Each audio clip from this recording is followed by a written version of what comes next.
Good morning, students. Welcome to physics class. The last video, we have discussed two questions: weightlessness of freely falling bodies, also heliocentric system over geocentric system. I hope you have learned these two questions. Today, we are going to discuss Kepler's third law and the astronomical distance. Kepler's laws you have learned in the beginning of this chapter.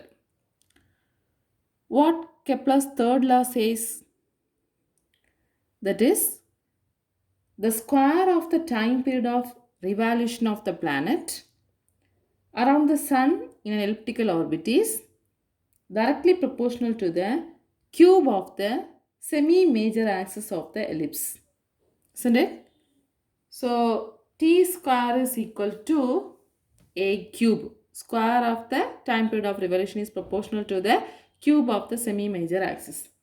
That means it is telling the relation between the distance of the planet from the sun to the time period of the revolution of the planet.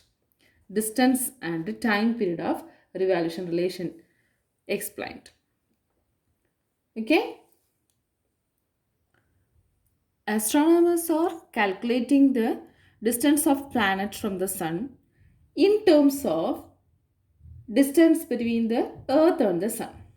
Okay? So they are calculating the distance of planet from the sun in terms of distance between the earth and the sun. So what is the distance between the earth and sun?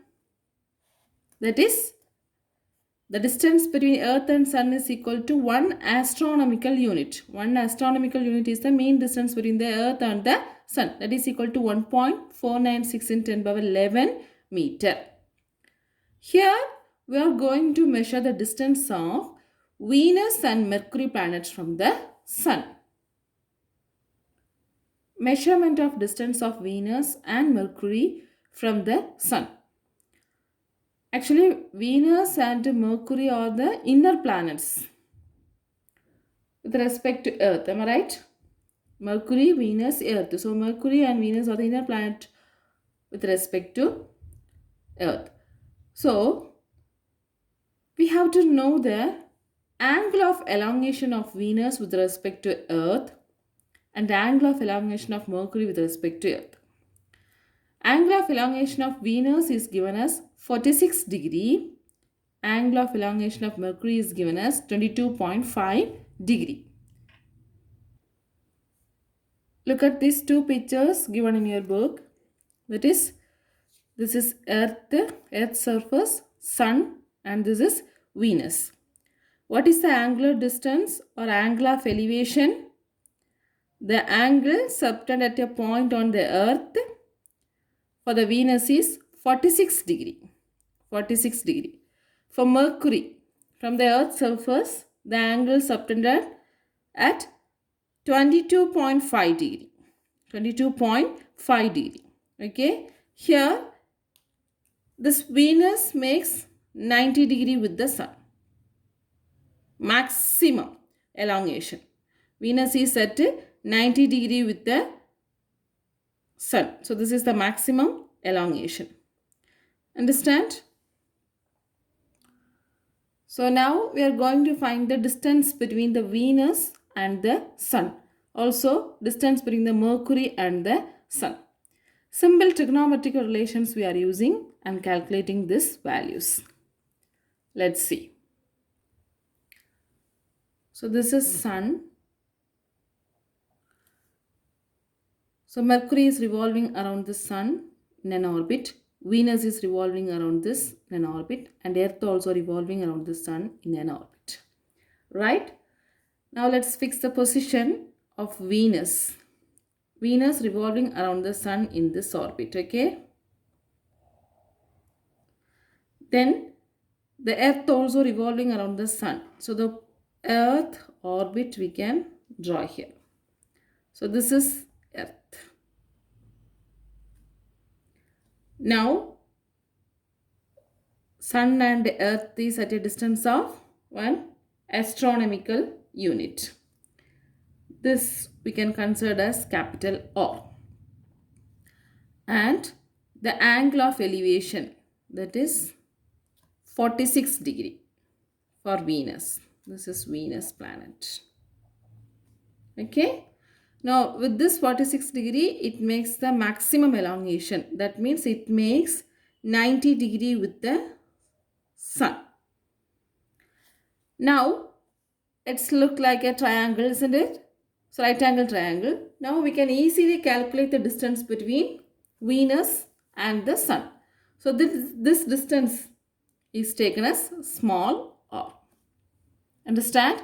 So sun, this is Venus revolving around the sun. This is the earth. From this earth, the Venus is subtended at an angle of 46 degree. And the distance between the sun and earth is taken as capital R. Distance between the Venus and the sun is taken as small r. So using this right angle triangle, we can write sine theta. What is the value of sine theta? Tell me. Sine theta is equal to opposite side by hypotenuse. This is actually theta. This is the opposite side. So opposite side is small r divided by hypotenuse is capital R. So we should calculate r. Small r is equal to r? R sine theta. So what is r? I said this is 1 astronomical unit into what is sine theta value? 46 degree. Clear? What is the value of sine 46? The natural sine table 46 is equal to, for sine 46, 0.71934, or else we can write 0.72. Okay. So sine 46 is equal to 0.72. So 1 AU into 0.72. So nothing but 0.72 AU. R is equal to 0.72 AU. What is this? This is the distance of Venus from the sun.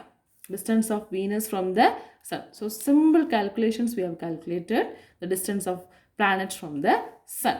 Similarly, we can calculate the distance of Mercury from the sun. For Mercury, we have the angle of elevation is theta equal to 22.5 degree. This is sun and the Mercury planet is revolving around the sun. So this is Mercury and this is Earth orbit. So this is our distance and the angle of elevation is actually 22.5 degree. Okay. So this makes 90 degree with the sun. So the maximum elongation in this 22.5 degree. So the same, this is r, this is small r, the same calculation we will get. This is Mercury. So sine theta is equal to what? R by r. From this r is equal to r into sine theta. What is r? 1 astronomical unit. What is theta? 22.5 degree. So if you calculate the sine 22.5 degree, that value will be 0.38. So the answer is 0.38 astronomical unit. This is the distance of Mercury from the sun. Similarly, we can calculate the other planets' distance from the sun also. We can use, that is the exterior planets like Mars, Jupiter, these planets and all, we will use slightly different methods. Look at this table. A cube by T square for different planets. That is, according to Kepler's third law, the A cube by T square by A cube or A cube by T square is equal to constant. So planet A, that is, this is the distance of planets from the sun, semi-major axis of the orbit. Okay. Time period T and A cube by T square. So Mercury, Venus, Earth, Mars, Jupiter, Saturn, these semi-major axis orbit 0.38, 0.72, 1, etc. And the time period, then this calculated as A cube by T square all lies in the 7.5 range. So it is constant. Okay. Let's move on to the next topic, measurement of radius of Earth. The radius of the Earth is approximately 6,400 kilometer. Actually, it is 6,378 kilometer. This radius is measured by Eratosthenes. Eratosthenes. He is a Greek librarian. Okay, Greek librarian around 225 BC. He measured the radius of the Earth. Actually, he lived in Alexandria, which is in Egypt. From that place, he has measured the radius of the Earth. Let's see how he measured the radius of the Earth by the simple technique. He chosen two places. One is Alexandria, another one is Syene. The Syene is actually 500 miles away from this Alexandria. From these two places, he has measured the radius of the Earth. Let's see how it is. So this is Earth, center of the Earth. Okay. Now here the sun rays are falling on the Earth. Now this is the place called Alexandria. Okay. So here the librarian Eratosthenes lived, and this is the place called Syene. So what he found is, from the sun during summer solstice, the rays are falling vertically on this place. So it casts no shadow. Okay. So summer solstice and winter solstice are there. Summer solstice in the sense, during that time, the day is longer than the night for some areas. During winter solstice, the night is longer than daytime uh, in some areas. So here during summer solstice at noon time, he found that the sun rays are falling vertically on this Syene place. So it casts no shadow. Okay, it casts no shadow. But at the same time, in the Alexandria, the same day, same time, he found that the sun rays made shadow here. Okay, so suppose if we place an object here, it casts a shadow in this area. Okay, at the same time, same place. This Alexandria is actually 500 miles away from this Syene. 500 miles away from the Syene.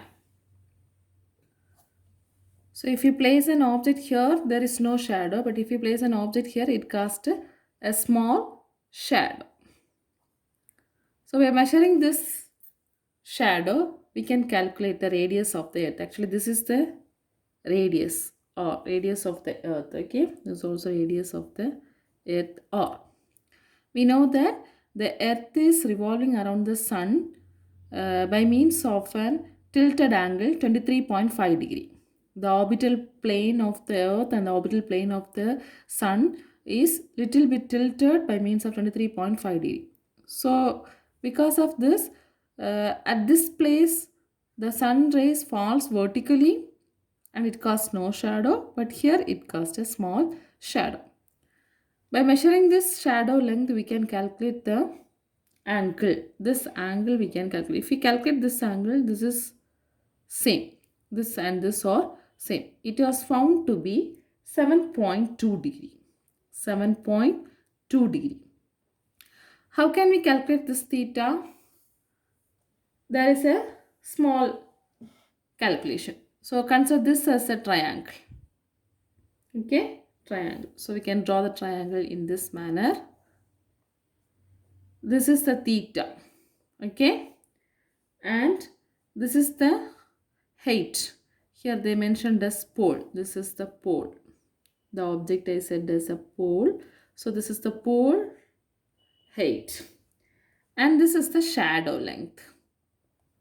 This is the shadow. So this is shadow, this is pole height, and this is theta. How can we calculate theta? Obviously, tan theta is equal to opposite side by adjacent side. So what is opposite side? Shadow. Shadow length is taken as L. Adjacent side is pole height H. So if we know this shadow length and if we know the pole height, we can calculate the value of theta. That was found to be 7.2 degree. So if this is 7.2 degree, obviously this is also found to be 7.2 degree. I hope you have understood this concept. Now let's see calculate the radius of the earth. So this 7.2 degrees actually the due to the curvature of the earth. Okay. So the angle 7.2 degree is equivalent to 1 by 8 radian. 1 by 8 radian. Okay, so theta equal to 1 by 8 radian. We know the conversion. 1 radian or 1 degree is equal to pi by 180 radian. So if you do this calculation, 7.2 will be equal to 1 by 8 radian. Now we can calculate the radius. First, this distance is considered as S. S, that means arc length. Arc length, the length of the arc between Sine and Alexandria. And this is R. Okay, this is S, this is R, and this is theta. So we can calculate the value of R. What is the formula? S is equal to R into theta, the angular displacement. The S formula, S is equal to R into theta, or theta is equal to S by R. Okay. So S value we know that 500 miles. 500 miles. So the radius of the earth R equal to what? S by theta. S is 500 miles divided by theta is 1 by 8. So now when we are calculating this, R will be equal to 4000 miles. This 8 will go in the numerator. So 1 mile is approximately 1.6 kilometer, 1.609 kilometer. So 4000 miles will be equated to 6436 kilometer. 6436 kilometer. Actually, this radius has a small error. The correct value of R is equal to 6378 kilometer. This is the measured value by Eratosthenes, and this is the actual value of radius of the earth. I hope you have understood this measurement of radius of the earth. So it is an important question. A Greek librarian, Eratosthenes, lived in Alexandria, measured the radius of the earth. He chosen the sign and Alexandria place, and he measured the radius of the earth by means of a small shadow. I hope you have understood this question. Similarly, the distance of moon from the earth also was measured by Greek astronomer Hippocrates in the 3rd century BC. Okay. Next, some interesting astronomical facts. First, lunar eclipse and measurement of shadow of Earth. Lunar eclipse and measurement of shadow of Earth. What is lunar eclipse? You all know that. Sun, Earth and Moon are lying in the same line. The Earth blocks the sun rays to reach the Moon. So Earth does not allow the sun rays to reach the Moon. That is the state lunar eclipse. So using that, we have to calculate the measurement of shadow of Earth. So in this book, the last lunar eclipse was given on January 31, 2018. There was a total lunar eclipse which was observed from various places including Tamil Nadu. Okay, now let's see how we can measure the radius of shadow of Earth at the point where the moon crosses. Radius of shadow of Earth. Listen here. Total lunar eclipse. Sun and Earth revolving around the Sun in an orbit. Then this is Moon. Moon is revolving around the Earth and also revolving around the Sun. Okay. So here in this lunar eclipse, this moon blocks the sun rays. It does not allow to reach to the moon. Okay. So here in this position, the sun rays fall on the earth and there is a shadow in this area. Okay, this is the moon. This shadow, dark shadow area is called Umbra. Dark shadow means the full shadow of the earth. It is known as Umbra. And from this place also the sun rays are reaching on the surface of the earth and it creates a shadow in this area. Okay, this is not dark shadow, light shadow. That shadows are called partial shadow. Partial shadow, that is penumbra. Okay, penumbra. This is umbra, this is penumbra. When the moon is inside this umbra shadow, it is red in color. When it crosses outside the umbra, okay, it exits from this umbra area, it looks the crescent shape. Crescent shape. The crescent shape photograph is also given in your book. So this is the image of the moon when it exits from the umbra shadow. Okay, this is the crescent shape. Let's find the radius of Earth's umbra shadow. Earth, and this causes a shadow.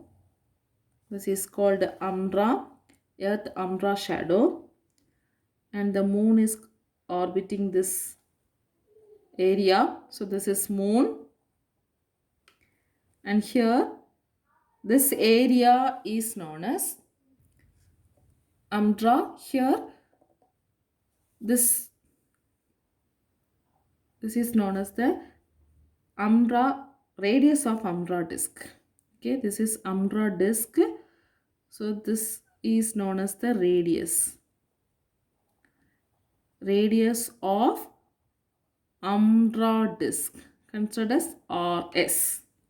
Okay, here we are going to calculate the ratio of radius of the umbra disk to the radius of the moon. Radius of umbra disk to the radius of the moon. Look at this figure.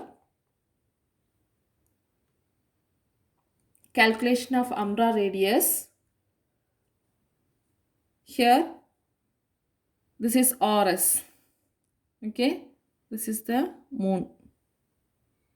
This is RS and this is RM.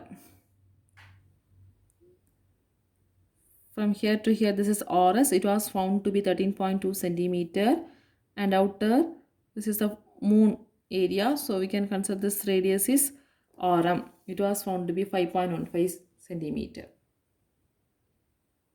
It was actually measured by taking the photograph and by taking the picture, they have measured the radius, approximate value.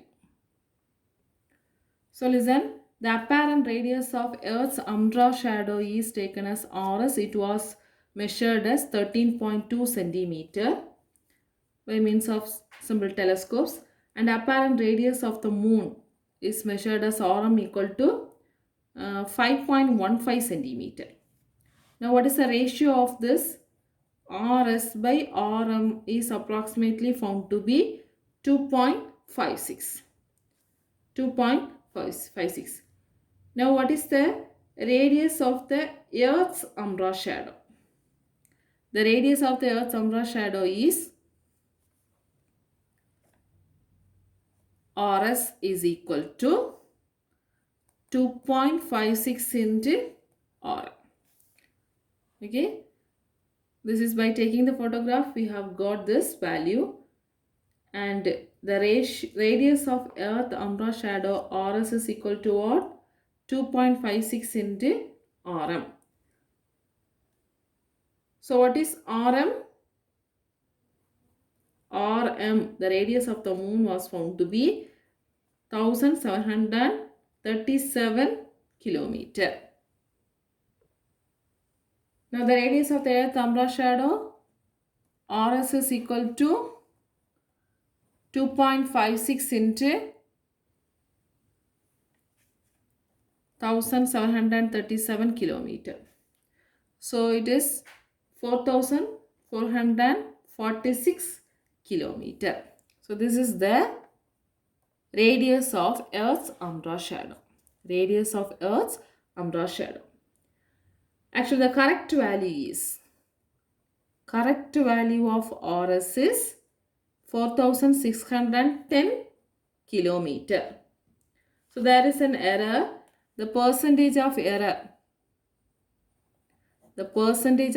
can be calculated as 4610 minus 4446 divided by 4610 into 100. So it was found to be 3.5 percentage.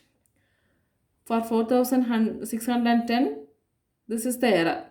That is 4610 minus 4446 into 100. So it is found to be 3.5 percentage. This error we can reduce by means of using high quality telescope. Okay. So by using high quality telescope, this error can be eliminated. I think you have understood this concept. And here one more point is given. The Earth is spherical in shape. Early astronomers proved this point by looking the shape of the shadow of Earth cast on Earth on the moon during lunar eclipse. Got it? The next fact or next question is why there are no lunar eclipse and solar eclipse every month? So what is solar eclipse and lunar eclipse? When the moon passes between sun and earth, the lunar shadow is seen as the solar eclipse on the earth.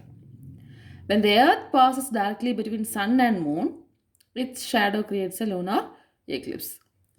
Isn't it? So obviously every month lunar and solar eclipse has to happen. But every month we are not getting lunar eclipse and solar eclipse. What is the reason? The reason is the moon's orbit is little bit tilted from earth orbit around the sun.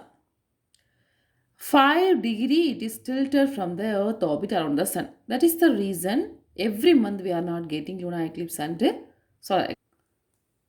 Here this is sun, this is the orbit, and this is earth, this is the moon revolving around the sun, moon revolving around the earth. So totally it is revolving around the sun.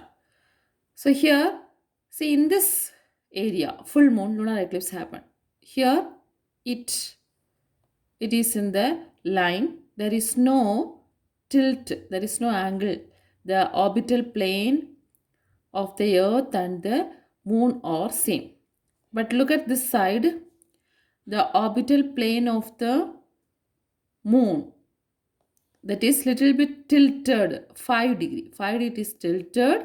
So here there is no eclipse. Full moon, there is no eclipse. Listen, moon's orbit is tilted 5 degree with respect to the earth's orbit. Due to this 5 degree tilt, only during the certain periods of the year, the sun, earth and moon align the straight line. Only certain period they are aligned in the straight line, leading to either lunar eclipse or solar eclipse. Understand? The next one, why do we have seasons on earth? Why do we have seasons on earth? Here, the seasons in the earth arise due to the rotation of earth around the sun with a 23.5 degree tilt. Seasons in the Earth arise due to the rotation of the Earth around the Sun with a 23.5-degree tilt. Look at this picture. Seasons on Earth. This is Sun. Earth is revolving around the Sun. So here, see the Earth spins or Earth revolves at a tilted angle. This is the vertical. So this is tilted by means of 23.5 degree. See here. So this is the vertical perspective of the Sun's orbit, and this is the axis the Earth rotates, north south, about north south. So this is an angle 23.5 degree. So Earth has tilted. Okay. So by this tilt, if it is rotate around the Sun, the seasons occurs. Listen here. Here, this area alone exposes by the sun's light. So this side is winter. So late December, northern hemisphere winter, southern hemisphere summer. And here this is the spring season, and comes this side, that is here, this is actually the northern hemisphere, this is the southern hemisphere, this is north, this is south. So here when it comes rotate and comes this side, here northern hemisphere is exposed by the sun's light. So this area gets summer and this area southern hemisphere gets winter, and come this side, here there is an autumn. Okay. So because of the tilting angle of the Earth orbit, we are getting the seasons on Earth. So due to this 23.5 degree tilt, when the northern part of the Earth is farther to the Sun, the southern part is nearer to the Sun. So when it is summer in the northern hemisphere, the southern hemisphere experiences winter. The next one, stars' apparent motion and spinning of the Earth. Stars' apparent motion and spinning of the Earth. Earth's spinning motion can be proved by observing stars' position over the night. Okay, so over the night, if you are analyzing the star's position, actually the stars undergoes a circular motion. Stars undergo a circular motion. Due to Earth's spinning motion, the stars in sky appear to move in a circular motion about a pole star. Understand? What is meant by pole star? Pole star is actually the star located exactly above the Earth's axis of rotation. Hence, it appears to be stationary. Star Polaris is our pole star. Pole star is a star located exactly above the Earth's axis of rotation. Hence, it appears to be stationary. The star Polaris is our pole star. Listen here. If we observe the stars, slowly it changes its position and appears to move in the circle over the night. So this is the pole star. It is exactly about the axis of rotation. Okay.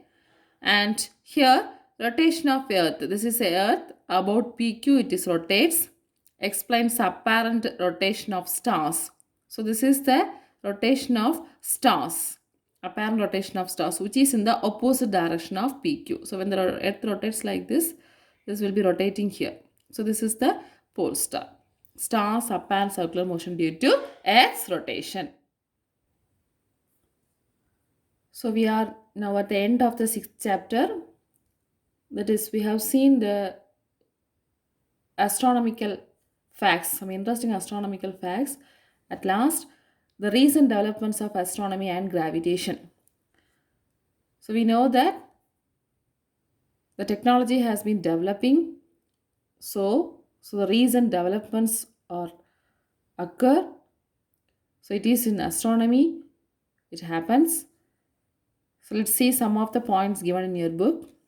Till the 19th century, astronomy mainly depended upon observation with the naked eye or telescopic observation.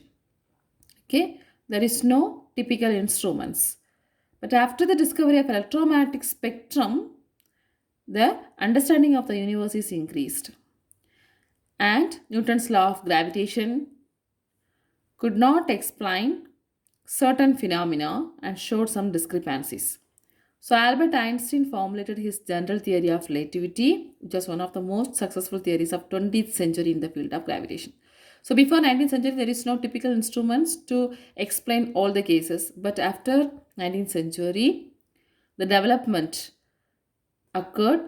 So in the 20th century, Albert Einstein has formulated the general theory of relativity. It was one of the most successful theory. In the 20th century, both astronomy and gravitation merged together and have grown in manifold. The birth and death of stars were more clearly understood. Many Indian physicists made very important contributions to the field of astrophysics and gravitation. Some of them are given. That is, Subramanian Chandrasekhar formulated the theory of black holes and explained the life of stars.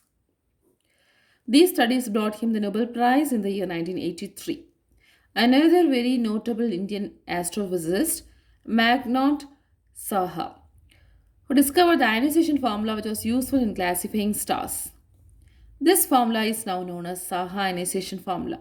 In the field of gravitation, Amal Kumar Raychaudhuri solved an equation now known as Raychaudhuri equation, which was very important contribution. Then another astrophysicist, Jan Dvi Narlikar, made pioneering contribution in the field of astrophysics and has written interesting books on astronomy and astrophysics. Then IUCAA, Inter-University Center of Astronomy and Astrophysics, is one of the important Indian research institutes where active research in astrophysics and gravitations are conducted. The institute was founded by Professor J.V. Narlikar. Students are encouraged to read more about the recent developments in these fields. So I also encouraging my students to have a research on this area, astronomy. Some of the students are very much interested about this space, astrophysics, astronomy, and all. Okay. So today we have seen Kepler's third law and astronomical distance, and the main important question Eratosthenes' method of measurement of radius of Earth, and some astronomical facts. So listen, you have to learn why is there no lunar eclipse and solar eclipse every month, and how will you prove that the Earth itself is spinning. Then explain in detail the Eratosthenes' method of finding the radius of the Earth.